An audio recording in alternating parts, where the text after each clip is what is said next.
ओम नमः शिवाय। हर हर महादेव। आप सभी को सोमवार व्रत की हार्दिक शुभकामनाएं। सोमवार व्रत भगवान शिव को समर्पित एक पवित्र व्रत है जो विशेष रूप से उनकी कृपा प्राप्त करने और जीवन में सुख समृद्धि लाने के लिए रखा जाता है। ये व्रत हर सोमवार को किया जाता है और इस व्रत का विशेष महत्व होता है। इस व्रत को करने से भगवान शिव प्रसन्न होते हैं और भक्तों की सभी मनोकामनाओं को पूर्ण करते हैं। अविवाहित कन्याओं के लिए ये व्रत विशेष लाभकारी माना जाता है।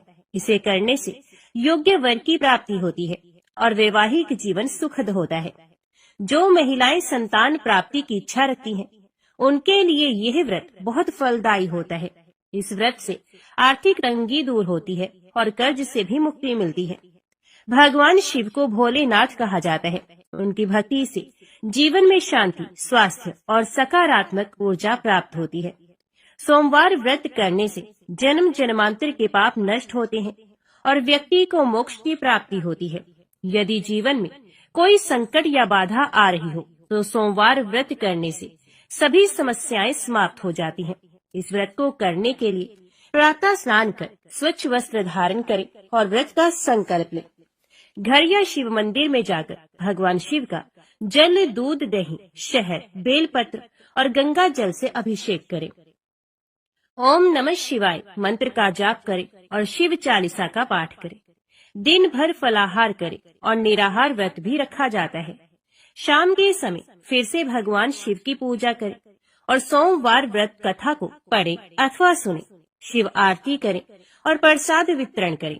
अगले दिन प्रातः किसी ब्राह्मण या जरूरतमंद को भोजन कराकर व्रत का पारण करें। ये व्रत हर सोमवार किया जाता है या फिर 16 सोमवार तक लगातार यह व्रत करने से विशेष फल की प्राप्ति होती है। और श्रावण मास में किए जाने वाले सोमवार व्रत का भी विशेष महत्व होता है।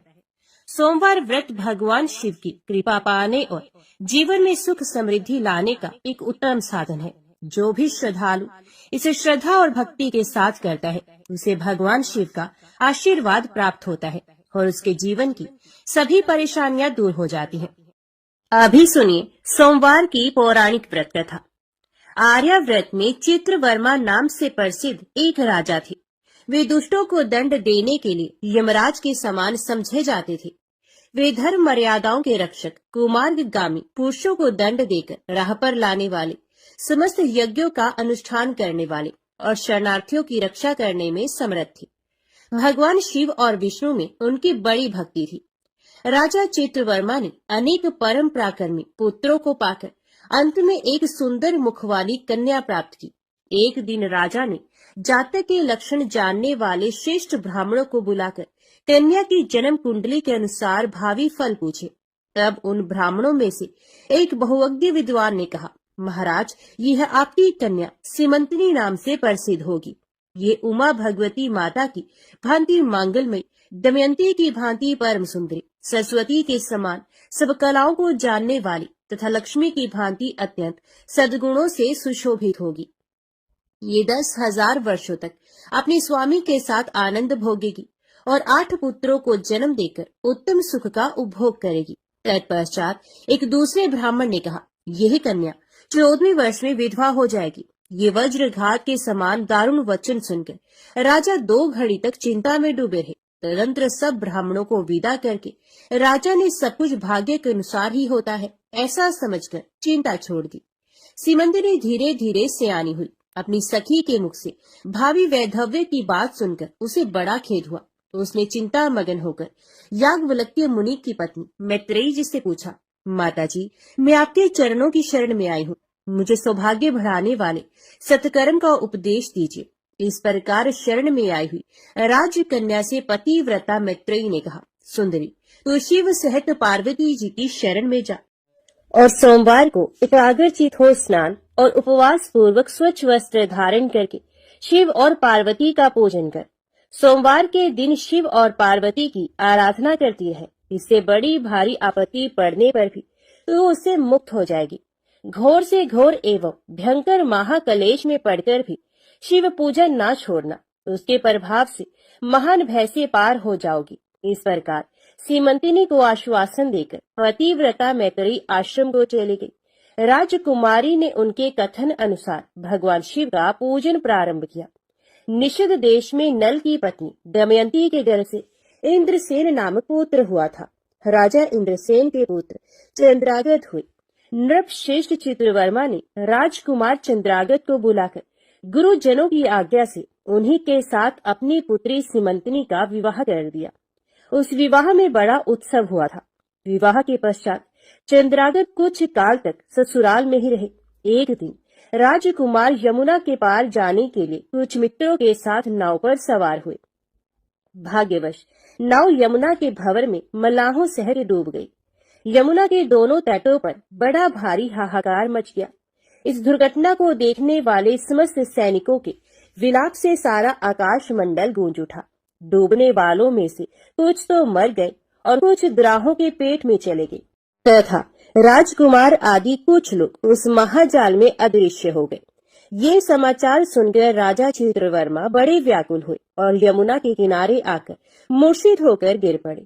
सीमंतिनी ने भी जब ये समाचार सुना तब वह अचेत होकर धरती पर गिर पड़ी।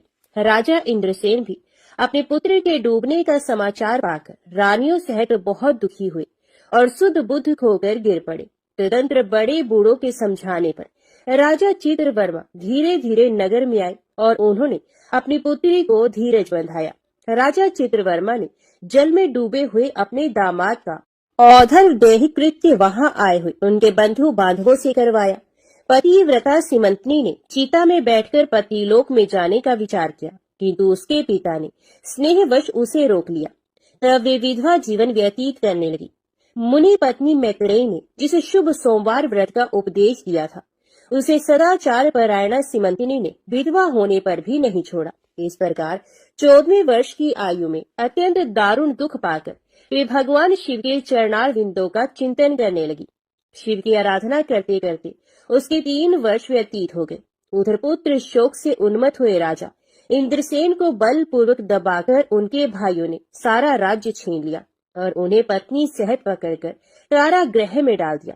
इंद्रसेन के पुत्र चंद्रागत यमुना के जल में डूबने पर नीचे नीचे गहराई में उतरने लगे। बहुत नीचे जाने पर उन्होंने नाग वधुओं को जल क्रीड़ा में निमग्न देखा। राजकुमार को देखकर वे भी विस्मित हुए और उन्हें पाताल लोक में ले गए। वहां चंद्रागत ने तक्षक नाग के परम अद्भुत रमणीय नगर में प्रवेश किया और इंद्र भवन के समान मनोहर एक सुंदर महल देखा, जो बड़े बड़े रत्नों की प्रकाशमान किरणों से उद्दीप्त हो रहा था। भगवान सूर्य के समान तेजस्वी तक्षक नाग को सभा भवन में विराजमान देख परम बुद्धिमान राजकुमार ने प्रणाम किया और हाथ जोड़कर खड़े हो गए। तक्षक के तेज से उनके नेत्र चौंधे आ गए। नागराज ने भी मनोरम राजकुमार को देखकर उन नागिनों से पूछा, ये कौन है और कहां से आया है? उन्होंने उत्तर दिया, हमने इसे यमुना जल में देखा है और इसके कुल तथा नाम का परिचय न होने के कारण आपके पास ले आई हैं। तब तक्षक ने राजकुमार से पूछा, तुम किसके पुत्र हो, कौन हो, कौन सा तुम्हारा देश है और यहाँ पर तुम्हारा कैसे आगमन हुआ है? राजपुत्र ने कहा, भूमंडल में निषद नाम से प्रसिद्ध एक देश है। उसके स्वामी राजा नल महायशस्वी हो गए हैं। वे पुण्य श्लोक माने जाते हैं। उनके पुत्र इंद्रसेन हुए और इंद्रसेन का पुत्र मैं हुआ। मेरा नाम चंद्रागत है। मैं अभी नूतन विवाह करके ससुराल में ही टिका था और यमुना जी के जल में विहार करता हुआ दैव की प्रेरणा से डूब गया। ये नाग पत्नियां मुझे आपके पास ले आई हैं। जन्मांतर के उपार्जित पुण्यों के प्रभाव से यहाँ मैंने आपके चरणार बिंदों का दर्शन किया है। आज मैं धन्य हूँ। मेरे माता पिता कृतार्थ हो गए, क्योंकि आपने दया करके मेरी ओर देखा और मुझसे वार्तालाप किया है। इस प्रकार अत्यंत मनोहर उदारता पूर्ण वचन सुनकर तक्षक ने कहा, राजकुमार तुम भय न करो, धैर्य रखो और बताओ, तुम संपूर्ण देवताओं में किसकी पूजा करते हो? राजकुमार ने कहा, जो संपूर्ण देवों में महादेव कहे जाते हैं उन्हें विश्वात्मा उमापति भगवान शिव की मैं पूजा करता हूँ, जो विधाता के भी विधाता, कारणों के भी कारण और तेजों में सर्वोत्कृष्ट तेज है। वे भगवान शिव मेरी परम गति है, जो अत्यंत निकट होकर भी पाप से दूषित चित्त वाले पुरुषों के लिए बहुत दूर है। तथा जिनके तेज की कोई सीमा नहीं, जो अग्नि, भूमि, वायु, जल और आकाश में भी स्थित है। ये विश्वात्मा भगवान सदाशिव हम सबके लिए परम पूजनीय है, जो संपूर्ण भूतों के साक्षी, सबकी आत्मा में स्थित रहने वाले परमेश्वर तथा निरंजन है। संपूर्ण संसार जिनकी इच्छा के अधीन है, मैं उन भगवान शिव की पूजा करता हूँ। ज्ञानी पुरुष जिन्हें एक आदि और पुराण पुरुष कहते हैं, गुणों के भेद से जिनमें भिन्नता की प्रतीति होती है, जिन्हें कोई तो क्षेत्रज्ञ, कोई तुरैय और कोई कूटस्थ कहते हैं, कि भगवान शिव मेरे परम आश्रय है, जो चैतन्य में अचिंत्य तत्व है, जिनके तेज का कहीं अंत नहीं। श्रुति के नेति नेति वचनों से तद भिन्न समस्त वस्तुओं का बाध करके जिनके स्वरूप का निश्चय किया गया है, तथा आत्म ज्ञानी पुरुषों के भी मन और वाणी की वृत्तियां जिनका स्पर्श नहीं कर पाती हैं, वे ही ये भगवान शिव मेरे परम पूजनीय हैं।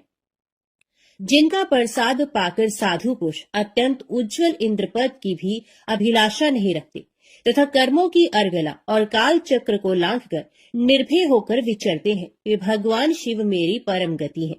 जिनकी स्मृति चांडाल की योनि में जन्म पाने वाले मनुष्यों के भी समस्त पाप रूपी रोगों का नाश करती है, तथा जिनका संपूर्ण रूप श्रुतियों के लिए भी ढूंढने योग्य है, उन्हीं भगवान शिव के उद्देश्य से मैं सदैव पूजा करता हूँ। देव नदी गंगा जिनके मस्तक पर स्थान पाकर सुशोभित होती है, भगवती जगदम्बिका जिनके अर्धांग में निवास करती है, तक्षक और वासुकी दोनों नागराज जिनके कानों के कुंडल हैं, वे चंद्रशेखर भगवान शिव मेरे परमाश्रय हैं।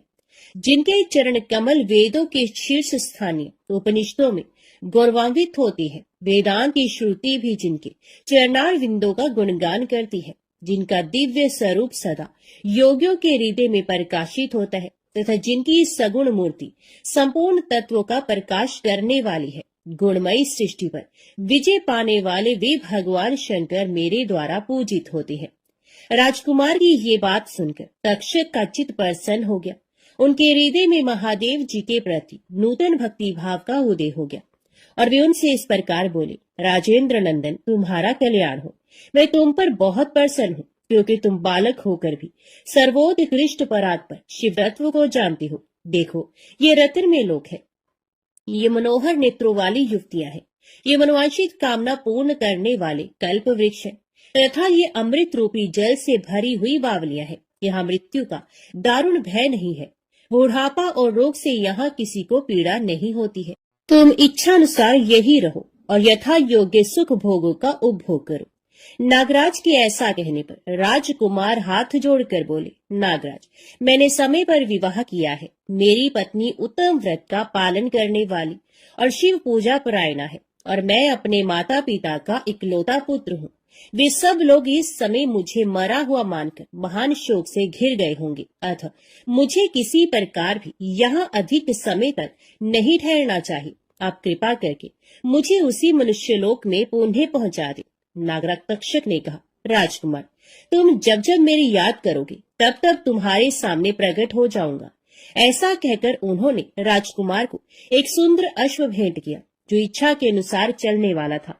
अनेक प्रकार के द्वीपों, समुद्रों और लोकों में उसकी अप्रतिहत गति थी। इसके सिवा उन्हें रत्न में आभूषण, दिव्य वस्त्र एवं दिव्य अलंकार भेंट किए। उनकी सहायता के लिए सारी व्यवस्था करने के पश्चात तक्षक ने जाओ कहकर प्रेम पूर्वक उन्हें विदा किया। चंद्रांगद उस घोड़े पर सवार हो निकले और थोड़ी ही देर में यमुना के जल से बाहर आकर उस दिव्य अश्व पर चढ़े हुए नदी के रमणीय तट पर घूमने लगे। इसी समय पतिव्रता सीमंतनी अपनी सखियों से घिरी हुई वहां स्नान करने के लिए आई।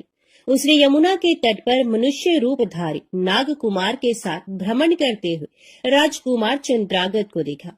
दिव्य अश्व पर आरूढ़ हुए अपूर्व आकार वाले उन राजकुमार को देखकर वे उन्हीं की ओर दृष्टि लगाए खड़ी हो गई। उसे देखकर चंद्रांगद ने भी मन ही मन विचार किया, जान पड़ता है इसे मैंने पहले कभी देखा है। तत्पश्चात वे घोड़े से उतरकर नदी के किनारे आ बैठे और उस सुंदरी को बुलाकर समीप बैठाकर पूछा, तुम कौन हो, किसकी स्त्री और किसकी कन्या हो? सीमंतनी लज्जावश स्वयं कुछ बोल न सकी। तब उसकी सखी ने सब बातें बताई। इसका नाम सीमंतनी है। ये निषद राज इंद्रसेन की पुत्र वधु, युवराज चंद्रागत की पत्नी और महाराज चित्रवर्मा की पुत्री है। दुर्भाग्यवश इसके पति इस महाजल में डूब गए। इससे वैधव्य का दुख प्राप्त करके यह बाला शोक से सूखती जा रही है। अत्यंत प्रबल शोक में ही इसने 3 वर्ष व्यतीत किए हैं। आज सोमवार है, इसलिए यहाँ यमुना जी के स्नान करने के लिए आई है। इसके ससुर का राज्य भी शत्रु ने छीन लिया है, बलपूर्वक उस पर अधिकार जमा लिया है और वे महाराज अपनी पत्नी के साथ उनकी कैद में पड़े हैं। ये सब होने पर भी ये निर्मल अंतकरण वाली सदाचार परायणा राजकुमारी प्रति सोमवार को अत्यंत भक्ति भाव के साथ पार्वती सहित महादेव जी की पूजा करती है। उत्तम व्रत का पालन करने वाली सीमंतनी ने अपनी सखी के मुख से सब बातें कहलवाकर स्वयं ही राजकुमार से पूछा, आप कौन हैं? आपके पार्श्ववर्ती ये दोनों पुरुष कौन है? आपने मेरे वृत्तांत को एक स्नेही की भांति क्यों पूछा है? महाबाहो, मुझे ऐसा जान पड़ता है कि पहले मैंने आपको कहीं देखा है। आप मुझे स्वजन की भांति प्रतीत होते हैं। इतना कहकर राजकुमारी सीमंतनी नेत्रों से आंसू की धारा बहाती हुई बहुत देर तक फूट फूट कर रोती रही और मूर्छित होकर पृथ्वी पर गिर पड़ी। अपनी प्रियतमा के शोक का कारण सुनकर चंद्रागत भी शोक से व्याकुल हो 2 घड़ी तक चुपचाप बैठे रहे। तदंतर सीमंतनी उठकर राजकुमार की ओर बारंबार निहारने लगी। उसने पहले देखे हुए अंग चिन्हों, स्वर आदि लक्षणों, अवस्था के प्रमाण तथा रूप रंग आदि की परीक्षा करके ये निश्चय किया कि ये अवश्य ही मेरे पति हैं, क्योंकि मेरा हृदय प्रेम से अधीर होकर इन्हीं में अनुरक्त हुआ है। परंतु क्या मुझ अभागिनी को अपने मरे हुए पति का दर्शन हो सकता है? ये स्वप्न है या भ्रम? अथवा मुनि पत्नी मैत्रेयी ने जो मुझे ये कहा था कि तुम भारी से भारी विपत्ति में पड़ने पर भी इस व्रत का पालन करती रहना, उसी का तो ये फल नहीं है। एक श्रेष्ठ ब्राह्मण ने मेरा 10,000 वर्षों का सौभाग्य बतलाया था। उन ब्राह्मण देवता का ये वचन अवश्य सत्य होगा, ये ईश्वर के बिना कौन जान सकता है। इधर प्रतिदिन मुझे मंगल सूचक शुभ शगुन दिखाई देते हैं। पार्वती देवी के प्राणनाथ भगवान शिव के प्रसन्न होने पर देहधारियों के लिए कौन सी वस्तु दुर्लभ हो सकती है। इस प्रकार भांति भांति से विचार करके उसका संदेह दूर हुआ। तब लज्जा से उसने अपना मुख नीचे की ओर कर लिया। उस समय राजकुमार ने कहा, भद्रे, मैं तुम्हारे पति के शोक संतप्त माता पिता से ये समाचार बतलाने के लिए जा रहा हूँ। तुम्हारा कल्याण हो, तुम्हारे पति तुमसे शीघ्र ही मिलेंगे। यो कहकर राजकुमार घोड़े पर सवार हुए और अपने दोनों सहायकों के साथ शीघ्र ही अपने राज्य में पहुंचे। वहां नागरोद्यान के समीप स्थित होकर उन्होंने नागराज के पुत्र को राज सिंहासन पर अधिकार जमाए बैठे हुए बंधुओं के समीप भेजा। नागकुमार ने शीघ्र जाकर उन सब से कहा, तुम सब लोग महाराज इंद्रसेन को अविलंब कारागृह से मुक्त करो और सिंहासन छोड़कर हट जाओ। महाराज के पुत्र चंद्रागत पाताल लोक से लौटकर यहाँ आए हैं। तुम आनाकानी ना करो, नहीं तो चंद्रागत के बाण तुम्हारे प्राण हर लेंगे। वे यमुना जी के जल में डूबकर नागराज तक्षक के घर जा पहुंचे थे। वहां से उनकी सहायता पाकर पुनः इस लोक में लौटे हैं। नागकुमार की कही हुई ये सारी बातें सुनकर शत्रुओं ने भी बहुत अच्छा कहकर उनकी आज्ञा स्वीकार की और महाराज इंद्रसेन को उनके खोए हुए पुत्र के पुनः लौट आने का समाचार बताकर उनका सिंहासन उन्हें लौटा दिया। महाराज को प्रसन्न करके भी वे लोग भयभीत बने रहे। मेरा पुत्र आ रहा है, ये बात सुनकर राजा प्रेम के आंसू बहाते हुए आनंद में डूब गए। यही दशा महारानी की भी थी। तदंतर सब नागरिक, वृद्ध, मंत्री और पुरोहित आगे जाकर चंद्रागत से मिले और उन्हें हृदय से लगाकर महाराज के समीप ले आए। अपने भवन में प्रवेश करके अश्रु वर्षा करते हुए राजकुमार ने माता पिता के चरणों में प्रणाम किया। चरणों में पड़े हुए पुत्र को उठाकर राजा ने अश्रु सिक्त हृदय से लगा लिया। क्रमश सब माताओं को प्रणाम करके उनका आशीर्वाद लेकर राजकुमार पूर्ववासियों से मिले और उन्होंने सबको यथा योग्य सम्मान दिया। उन्होंने सबके साथ राजसभा में बैठकर अपना सब वृतांत पिता से निवेदन किया और नागराज तक्षक से मित्रता होने की भी बात बताई। राजकुमार का चित्र देख और सुनकर राजा इंद्रसेन हर्ष से विवल हो गए। उन्होंने अपने मन में यही माना कि मेरी पुत्र वधु ने भगवान महेश्वर की आराधना करके इस अनुपम सौभाग्य का अर्जन किया है। निषदराज ने ये मंगलमय वार्ता दूतों के द्वारा महाराज चित्रवर्मा को भी कहला दी। ये अमृतमयी वार्ता सुनकर महाराज चित्रवर्मा आनंद से विवल हो गए और बड़े वेग से उठकर उन्होंने संदेश वाहकों को उपहार में बहुत धन दिया। फिर अपनी पुत्री को बुलवाकर उन्होंने उससे वैधव्य के चिन्हों का परित्याग करवाया और उसे नाना प्रकार के आभूषणों से विभूषित किया। तत्पश्चात समूचे राष्ट्र के गांव और नगर आदि में बड़ा भारी उत्सव हुआ और सब लोगों ने राजकुमारी सीमंतिनी के सदाचार की बड़ी प्रशंसा की। चित्रवर्मा ने इंद्रसेन के पुत्र चंद्रागत को बुलाकर सीमंतिनी को उनके साथ विदा कर दिया। चंद्रागत ने तक्षक के घर से लाए हुए रत्न आदि आभूषणों के द्वारा, जो मानव मात्र के लिए अत्यंत दुर्लभ है, अपनी पत्नी को अलंकृत किया। तपे हुए स्वर्ण के समान सुशोभित 40 कोस तक जाने वाली सुगंध से युक्त दिव्य अंगराग से सीमंतिनी की बड़ी शोभा हो रही थी। कमल के केसर के समान रंग वाले कल्प वृक्ष के पुष्पों से बनी हुई और कभी ना कुम्हलाने वाली माला भी सती सीमंतिनी की शोभा बढ़ा रही थी। इस प्रकार शुभ मुहूर्त में अपनी पत्नी को साथ लेकर श्वशुर की आज्ञा से चंद्रागत उन्हें अपनी नगरी में आए। महाराज इंद्रसेन ने अपने पुत्र को राज सिंहासन पर बिठाकर तपस्या द्वारा भगवान शिव की आराधना करके योगी पुरुषों को उपलब्ध होने वाली उत्तम गति प्राप्त की। राजा चंद्रागत ने अपनी धर्म पत्नी सीमंतिनी के साथ 10,000 वर्षों तक नाना प्रकार के विषयों का उपभोग किया। उन्होंने 8 पुत्रों और 1 कन्या को जन्म दिया। सीमंतिनी प्रतिदिन भगवान महेश्वर की पूजा करती हुई अपने स्वामी के साथ सुखपूर्वक रहने लगी। उसने सोमवार व्रत के प्रभाव से अपना खोया हुआ सौभाग्य प्राप्त कर लिया। ओम नमः शिवाय। हर हर महादेव। अभी सुनिए 16 सोमवार की व्रत कथा। एक बार भगवान शिवजी पार्वती जी के साथ भ्रमण करते हुए मृत्यु लोक की अमरावती नगरी में पहुंचे। उस नगर के राजा ने भगवान शिव का एक विशाल मंदिर बनवा रखा था। शिव और पार्वती उस मंदिर में रहने लगे।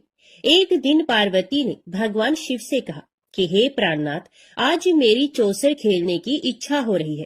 पार्वती की इच्छा जानकर शिव पार्वती के साथ चौसर खेलने बैठ गए। खेल प्रारंभ होते ही उस मंदिर का पुजारी वहां आ गया। माता पार्वती जी ने पुजारी जी से पूछा कि हे पुजारी जी, ये बताइए कि इस बाजी में किसकी जीत होगी। तो ब्राह्मण ने कहा कि महादेव जी की, परंतु चौसर में शिव जी की पराजय हुई और माता पार्वती जी की जीत हुई। तब ब्राह्मण को उन्होंने झूठ बोलने के अपराध में कोढ़ी होने का श्राप दिया। शिव और पार्वती उस मंदिर से कैलाश पर्वत पर लौट गए। पार्वती जी के श्राप के कारण पुजारी कोढ़ी हो गया।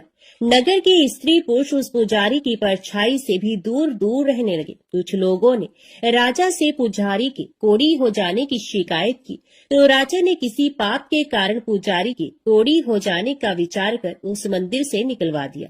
उसकी जगह दूसरे ब्राह्मण को पुजारी बना दिया गया। कोढ़ी पुजारी मंदिर के बाहर बैठकर भिक्षा मांगने लगा।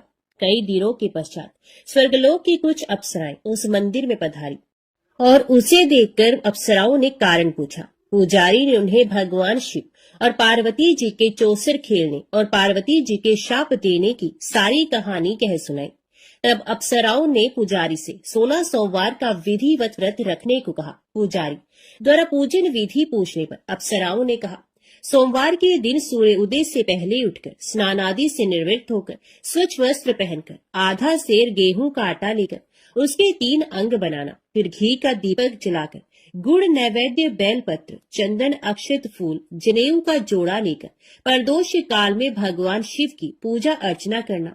पूजा के बाद 3 अंगों में एक अंग भगवान शिव को अर्पण करके एक आप ग्रहण करना। शेष 2 अंगों को भगवान का प्रसाद मानकर वहां उपस्थित स्त्री पुरुषों और बच्चों को बांट देना। इस तरह व्रत करते हुए जब 16 सोमवार बीत जाए तो 17वें सोमवार को 1 पाव आटे की बाटी बनाकर उसमें घी और गुड़ मिलाकर चूरमा बनाना। फिर भगवान शिव को भोग लगाकर वहां उपस्थित स्त्री पुरुष और बच्चों को प्रसाद बांट देना। इस तरह 16 सोमवार व्रत करने और व्रत कथा को सुनने से भगवान शिव तुम्हारे कोढ़ को नष्ट करके तुम्हारी सभी मनोकामनाएं पूरी कर देंगे। इतना कहकर अप्सराएं स्वर्गलोक को चली गई।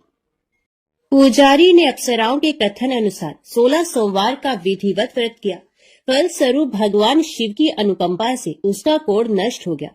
राजा ने उसे फिर मंदिर का पुजारी बना दिया और वह मंदिर में भगवान शिव की पूजा करता आनंद से जीवन व्यतीत करने लगा। कुछ दिनों के बाद उन्हें पृथ्वी का भ्रमण करते हुए भगवान शिव और पार्वती उस मंदिर में पधारे। स्वस्थ पुजारी को देखकर पार्वती ने आश्चर्य से उसके रोग मुक्त होने का कारण पूछा तो पुजारी ने उन्हें 16 सोमवार व्रत करने की सारी कथा कह सुनाई। पार्वती जी भी व्रत की बात सुनकर बहुत प्रसन्न हुई और उन्होंने पुजारी से उसकी विधि पूछकर स्वयं 16 सोमवार का व्रत प्रारंभ किया। पार्वती जी उन दिनों अपने पुत्र कार्तिकेय के नाराज होकर दूर चले जाने से बहुत चिंतित रहती थी। वे कार्तिकेय को लौटा लाने के अनेक उपाय कर चुकी थी, लेकिन कार्तिकेय लौटकर उनके पास नहीं आ रहे थे। 16 सोमवार का व्रत करते हुए पार्वती ने भगवान शिव से कार्तिकेय के लौटने की मनोकामना की। व्रत समापन के तीसरे दिन सचमुच कार्तिकेय वापस लौट आए। कार्तिकेय ने अपने हृदय परिवर्तन के संबंध में पार्वती जी से पूछा, हे माता, आपने ऐसा कौन सा उपाय किया था जिससे मेरा क्रोध नष्ट हो गया और मैं वापस लौट आया? तब पार्वती जी ने कार्तिकेय को 16 सोमवार के व्रत की कथा कह सुनाई। कार्तिकेय अपने एक ब्राह्मण मित्र ब्रह्मदत्त के परदेश चले जाने से बहुत दुखी थे। उसको वापस लौटाने के लिए कार्तिकेय ने 16 सोमवार का व्रत करते हुए ब्रह्मदत्त के वापस लौट आने की कामना प्रकट की। व्रत के समापन के कुछ दिनों के बाद मित्र लौट आया। ब्राह्मण ने कार्तिकेय से कहा, प्रिय मित्र, तुमने ऐसा कौन सा उपाय किया जिससे परदेश में मेरे विचार एकदम परिवर्तित हो गए और मैं तुम्हारा स्मरण करते हुए लौट आया? कार्तिकेय ने अपने मित्र को भी 16 सोमवार के व्रत की कथा विधि सुनाई। ब्राह्मण मित्र व्रत के बारे में सुनकर बहुत खुश हुआ और उसने भी व्रत किया। 16 सोमवार व्रत का समापन करने के बाद ब्रह्मदत्त विदेश यात्रा पर निकला। वह नगर के राजा हर्षवर्धन की बेटी राजकुमारी गुंजन का स्वयंवर हो रहा था। वहां के राजा ने प्रतिज्ञा की थी कि एक हथिनी यह माला जिसके गले में डालेगी वे अपनी पुत्री का विवाह उसी से करेगा। ब्राह्मण भी उत्सुकतावश महल में चला गया। वहां कई राज्यों के राजकुमार बैठे थे। तभी एक सजी धजी हथिनी सूंड में जयमाला लिए वहां आई। हथिनी ने ब्राह्मण के गले में जयमाला डाल दी। फलस्वरूप राजकुमारी का विवाह ब्राह्मण से हो गया। एक दिन उसकी पत्नी ने पूछा, हे प्राणनाथ, आपने कौन सा शुभ कार्य किया था जो उस हथिनी ने राजकुमारों को छोड़कर आपके गले में जयमाला डाल दी? ब्राह्मण ने 16 सोमवार व्रत की विधि बताई। अपने पति से 16 सोमवार का महत्व जानकर राजकुमारी ने पुत्र की इच्छा से 16 सोमवार का व्रत किया। निश्चित समय पर भगवान शिव की अनुकंपा से राजकुमारी के एक सुंदर, सुशील व स्वस्थ पुत्र पैदा हुआ। पुत्र का नामकरण गोपाल के रूप में हुआ। बड़ा होने पर पुत्र गोपाल ने भी माँ से एक दिन प्रश्न किया कि मैंने तुम्हारे ही घर में जन्म लिया, इसका क्या कारण है? माता गुंजन ने पुत्र को 16 सोमवार व्रत की जानकारी दी। व्रत का महत्व जानकर गोपाल ने भी व्रत करने का संकल्प किया। गोपाल जब 16 वर्ष का हुआ तो उसने राज्य पाने की इच्छा से 16 सोमवार का विधिवत व्रत किया। व्रत समापन के बाद गोपाल घूमने के लिए समीप के नगर में गया। वहां के वृद्ध राजा ने गोपाल को पसंद किया और बहुत धूमधाम से अपनी पुत्री राजकुमारी मंगला का विवाह गोपाल के साथ कर दिया। 16 सोमवार के व्रत करने से गोपाल महल में पहुंचकर आनंद से रहने लगा। 2 वर्ष बाद वृद्ध राजा का निधन हो गया तो गोपाल को उस नगर का राजा बना दिया गया। इस तरह 16 सोमवार व्रत करने से गोपाल की राज्य पाने की इच्छा पूर्ण हुई। राजा बनने के बाद भी ये विधिवत 16 सोमवार का व्रत करता रहा। व्रत के समापन पर 17वें सोमवार को गोपाल ने अपनी पत्नी मंगला से कहा कि व्रत की सारी सामग्री लेकर वे समीप के शिव मंदिर में पहुंचे। पति की आज्ञा का उल्लंघन करके सेवकों द्वारा पूजा की सामग्री मंदिर में भेज दी, स्वयं मंदिर नहीं गई। जब राजा ने भगवान शिव की पूजा पूरी की तो आकाशवाणी हुई, हे राजन, तेरी रानी ने 16 सोमवार व्रत का अनादर किया है, सो रानी को महल से निकाल दे, नहीं तो तेरा सब वैभव नष्ट हो जाएगा। आकाशवाणी सुनकर उसने तुरंत महल में पहुंचकर अपने सैनिकों को आदेश दिया कि रानी को दूर किसी नगर में छोड़ा। सैनिकों ने राजा की आज्ञा का पालन करते हुए उसे तत्काल घर से निकाल दिया। रानी भूखी प्यासी उस नगर में भटकने लगी। रानी को उस नगर में एक बुढ़िया मिली। ये बुढ़िया सूत काट कर बाजार बेचने जा रही थी, लेकिन इस बुढ़िया से सूत उठ नहीं रहा था। बुढ़िया ने रानी से कहा, बेटी, यदि तुम मेरा सूत उठाकर बाजार तक पहुंचा दो और सूत बेचने में मेरी मदद करो तो मैं तुम्हें धन दूंगी। रानी ने बुढ़िया की बात मान ली, लेकिन जैसे ही रानी ने सूत की गठरी को हाथ लगाया तभी जोर की आंधी चली और गठरी खुल जाने से सारा सूत आंधी में उड़ गया। बुढ़िया ने उसे फटकार कर भगा दिया। रानी चलते चलते नगर में एक तेली के घर पहुंची। उस तेली ने तरस खाकर रानी को घर में रहने के लिए कह दिया, लेकिन तभी भगवान शिव के प्रकोप से तेली के तेल से भरे मटके एक एक करके फूटने लगे। तेली ने भी भगा दिया। भूख प्यास से व्याकुल रानी वहां से आगे गई और चल पड़ी। रानी ने एक नदी पर जल पीकर अपनी प्यास शांत करनी चाही तो नदी का जल उसके स्पर्श से सूख गया। अपने भाग्य को कोसती हुई रानी आगे चल दी। चलते चलते रानी एक जंगल में पहुंची। उस जंगल में एक तालाब था, उसमें निर्मल जल भरा हुआ था। निर्मल जल देखकर रानी की प्यास तेज हो गई, जल पीने लगी। रानी ने तालाब की सीढ़ियां उतरकर जैसे ही जल को स्पर्श किया तभी उस जल में असंख्य कीड़े उत्पन्न हो गए। रानी ने दुखी होकर उस गंदे जल को पीकर अपनी प्यास शांत की। रानी ने एक पेड़ की छाया में बैठकर कुछ देर आराम करना चाहा तो उस पेड़ के पत्ते पल भर में सूखकर बिखर गए। रानी दूसरे पेड़ के नीचे जाकर बैठी। जिस पेड़ के नीचे बैठती वही सूख जाता। वन और सरोवर की ये दशा देखकर वहां के गवाले बहुत हैरान हुए। गवाले रानी को समीप के मंदिर में पुजारी जी के पास ले गए। रानी के चेहरे को देखकर ही पुजारी जान गए कि रानी अवश्य किसी बड़े घर की है, भाग्य के कारण दर दर भटक रही है। पुजारी ने रानी से कहा, पुत्री तुम कोई चिंता नहीं करो, मेरे साथ इस मंदिर में रहो, कुछ ही दिनों में सब ठीक हो जाएगा। पुजारी की बातों से रानी को बहुत सांत्वना मिली। रानी उस मंदिर में रहने लगी। रानी भोजन बनाती तो सब्जी जल जाती, आटे में कीड़े पड़ जाते, जल से बदबू आने लगती। पुजारी भी रानी के दुर्भाग्य से बहुत चिंतित होते हुए बोली, हे पुत्री, अवश्य ही तुझसे कोई अनुचित काम हुआ है जिसके कारण देवता तुझसे नाराज है और उनकी नाराजगी के कारण ही तुम्हारी ये दशा हुई है। पुजारी की बात सुनकर रानी ने अपने पति के आदेश पर मंदिर में ना जाकर शिव की पूजा नहीं करने की सारी कथा कह सुनाई। तो पुजारी ने कहा, अब तुम कोई चिंता मत करो, कल सोमवार है और कल से तुम 16 सोमवार के व्रत करना शुरू कर दो। भगवान शिव अवश्य तुम्हारे दोषों को क्षमा कर देंगे। पुजारी की बात मानकर रानी ने 16 सोमवार के व्रत प्रारंभ कर दिए। रानी सोमवार का व्रत करके शिव की विधिवत पूजा अर्चना की और व्रत कथा सुनने लगी। जब रानी ने 17वें सोमवार को विधिवत व्रत का समापन किया तो उधर उसके पति राजा के मन में रानी की याद आई। राजा ने तुरंत अपने सैनिकों को रानी को ढूंढकर लाने के लिए भेजा। रानी को ढूंढते हुए सैनिक मंदिर में पहुंचे और रानी से लौटकर चलने के लिए कहा। पुजारी ने सैनिकों से मना कर दिया और सैनिक निराश होकर लौट गए। उन्होंने लौटकर राजा को सारी बात बताई। राजा स्वयं उस मंदिर में पुजारी के पास पहुंचे और रानी को महल से निकाल देने के कारण पुजारी जी से क्षमा मांगी। पुजारी जी ने राजा से कहा, ये सब भगवान शिव के प्रकोप के कारण हुआ है। इतना कहकर रानी को विदा किया। राजा के साथ रानी महल में पहुंची। महल में बहुत खुशियां मनाई गई। पूरे नगर को सजाया गया। राजा ने ब्राह्मणों को अन्न, वस्त्र और धन का दान किया। नगर में निर्धनों को वस्त्र बांटे गए।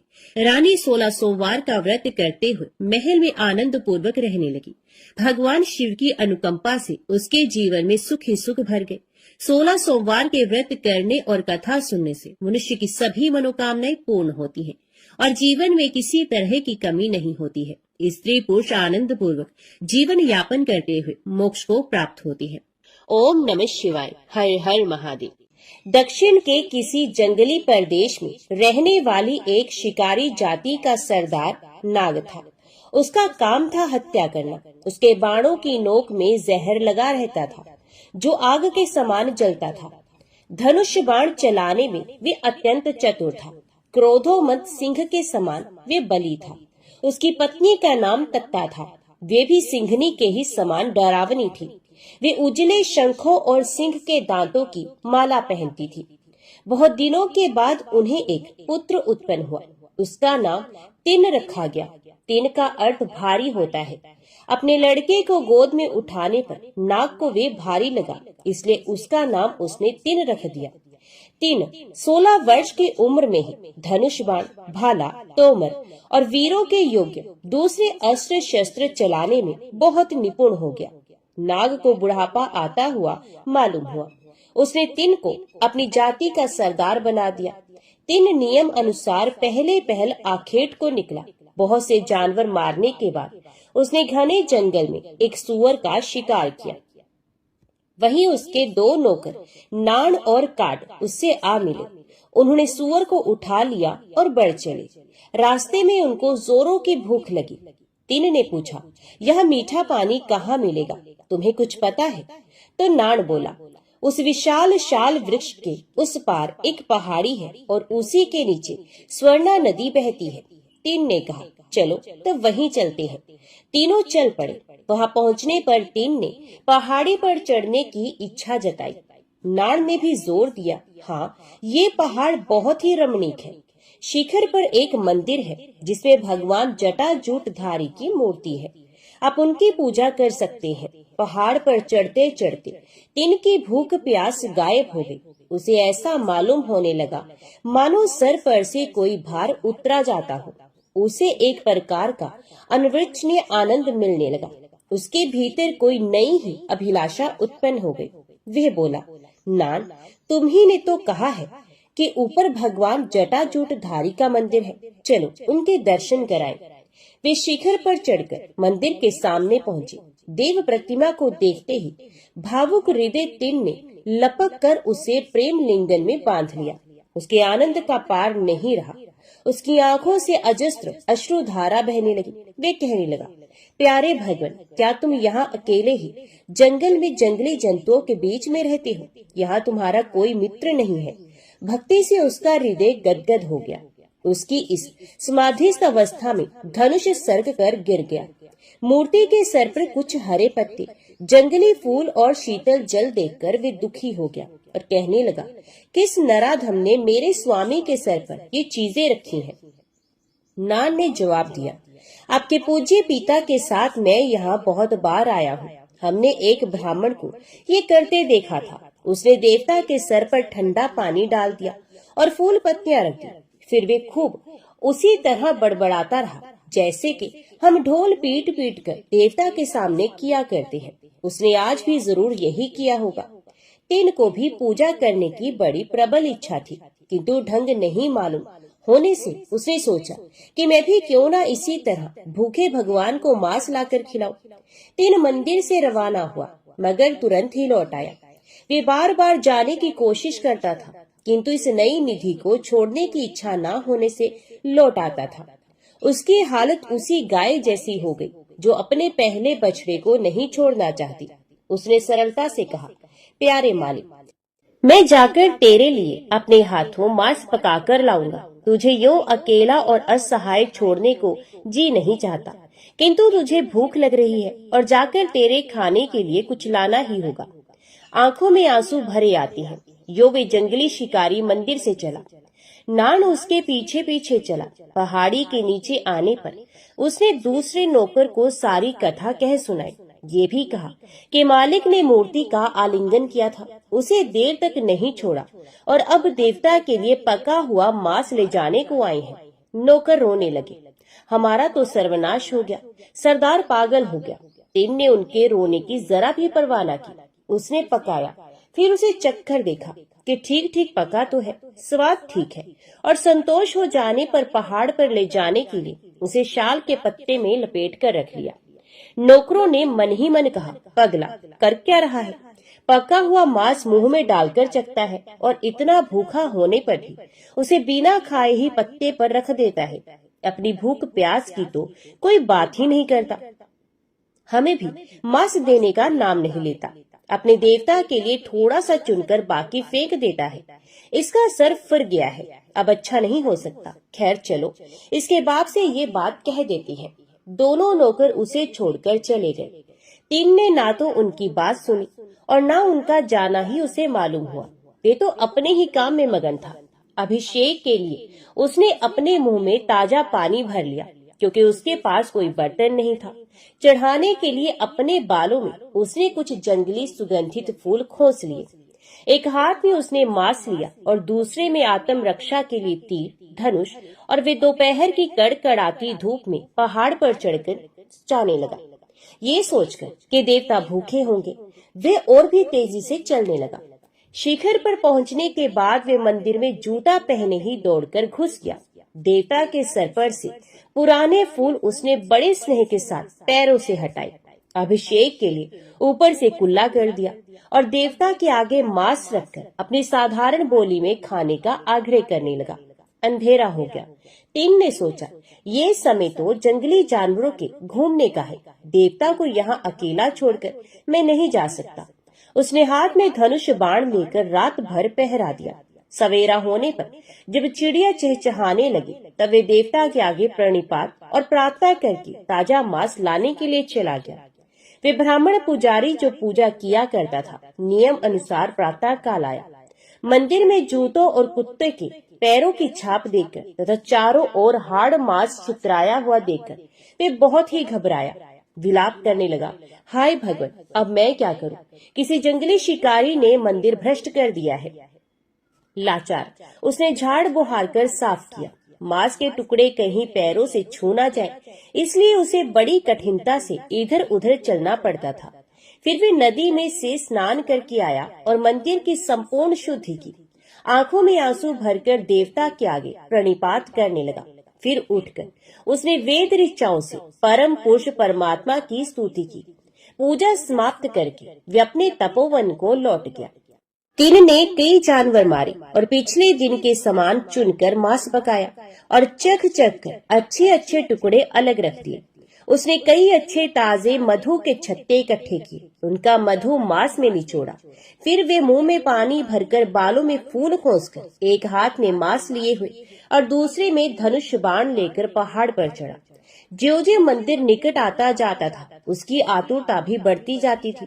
वे बड़े बड़े डग भरता चला। उसने देवता के सर पर से फूल पत्ते पैर से ठेलकर साफ किए, कुल्ला करके अभिषेक कराया और ये कहते हुए कि मांस का उपहार सामने रखा, देवता कल से आज का मांस मीठा है, कल तो केवल सुअर का मांस था, आज तो बहुत से स्वादिष्ट जानवरों के मांस चखकर और उसकी खूब स्वादिष्ट चुनकर लाया हूँ, उसमें मधु भी निचोड़ा है।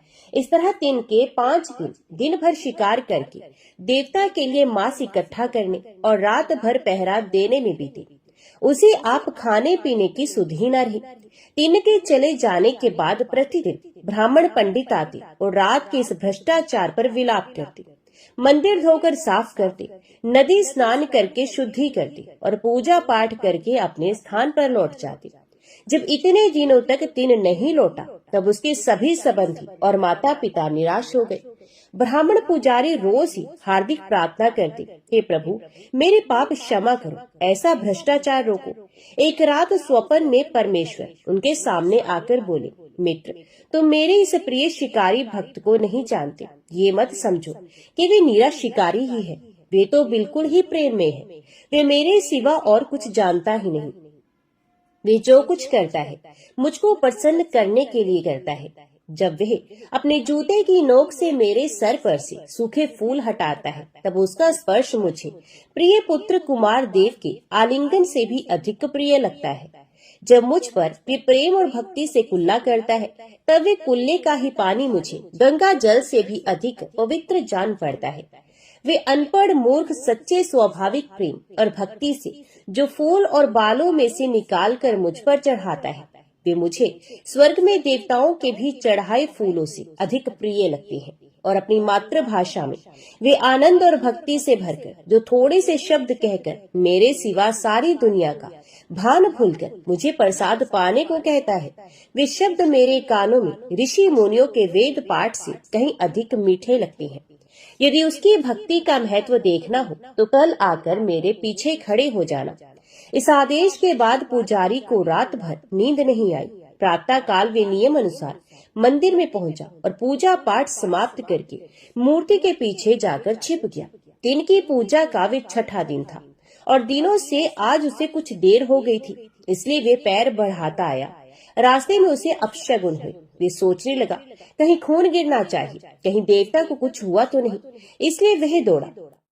अपने असुगों को पूरा होते देखकर उसके शोक का पार न रहा। हाय, देवका को कितना कष्ट हो रहा था, क्योंकि उनकी दाहिनी आंख से खून की अविरल धारा बह रही थी। टिन ये दुखद दृश्य नहीं देख सका। वे रोने विलाप करने लगा, जमीन पर लौटने लगा, फिर उठा, उठकर भगवान की आंख से खून पोंछ दिया, परंतु तो भी खून का बहना रुका नहीं। वे फिर दुख आतुर होकर गिर पड़ा। तेन बिल्कुल ही घबरा गया। उसका चित्त अत्यंत दुखी हो गया। वे समझता नहीं था कि क्या करना चाहिए। थोड़ी देर के बाद वे उठा और तीर धनुष लेकर उस आदमी या जानवर को मारने निकला जिसने देवता की ये दुर्दशा की हो, परंतु उसे कहीं कोई प्राणी दिखाई नहीं पड़ा। वे लौट आया और मूर्ति को छाती से लगा करके विलाप करने लगा, हाय मैं महापापी हूँ, रास्ते के सभी अपशगुन सच्चे हुए हैं। भगवान पिता मेरे प्यारे, तुम्हें क्या हुआ है, मैं तुम्हें क्या सहायता दूं?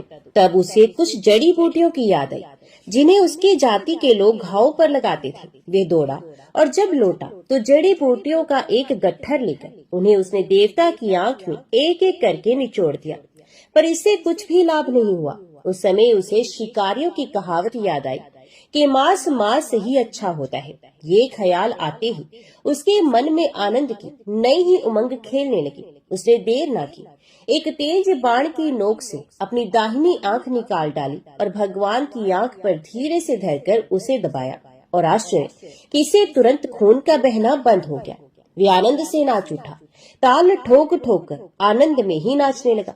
उसकी असीम प्रसन्नता पूर्ण हंसी और आनंद ध्वनि से मंदिर गूंज गया। पर ये क्या हुआ, अरे इस बीच बाईं आंख से भी खून बहने लगा। इस पर दुख और घबराहट में तीन भान भूल गया, परंतु वे विस्मृति क्षणिक ही थी। तुरंत ही वे संभल उठा और उसने कहा, मेरे जैसा कौन मूर्ख होगा जो इस पर शोक करता है। इसकी दवा तो मुझे मिल ही गई है, अब भी मेरी एक आंख तो है। तब देवता की बाईं आंख पर अपना बायां पैर रखकर, जिससे उसे पता चले कि कहाँ आंख लगानी है, क्योंकि आंख निकालने के बाद उसे कुछ भी नहीं सूझेगा, उसने पहले से भी अधिक तेजी से बाईं आंख के कोने में तीर की नोक लगाई। देवता उसकी इस भक्ति पर पुष्प बरसाने लगे। स्वयं भगवान ने अपने हाथ बढ़ाकर तीन का हाथ पकड़कर रोक लिया और कहा, ठहरो मेरे कन्नप ठहर जाओ। कन का अर्थ आंख होता है और अप का अर्थ वत्स होता है, तो भगवान ने उसका एक नया नाम रख दिया जो कि है कन्नप। फिर परमेश्वर ने कन्नप का हाथ पकड़कर उसे अपने पास खींच लिया और कहा, त्याग और प्रेम की मूर्ति कन्नप, तू इसी भांति सर्वदा मेरे पास रहा कर। ब्राह्मण पुजारी ने यह आश्चर्यजनक दृश्य देखा और सच्ची तथा सीधी साधी भक्ति का रहस्य समझा। तो बोलो भक्त और उनके भगवान की जय।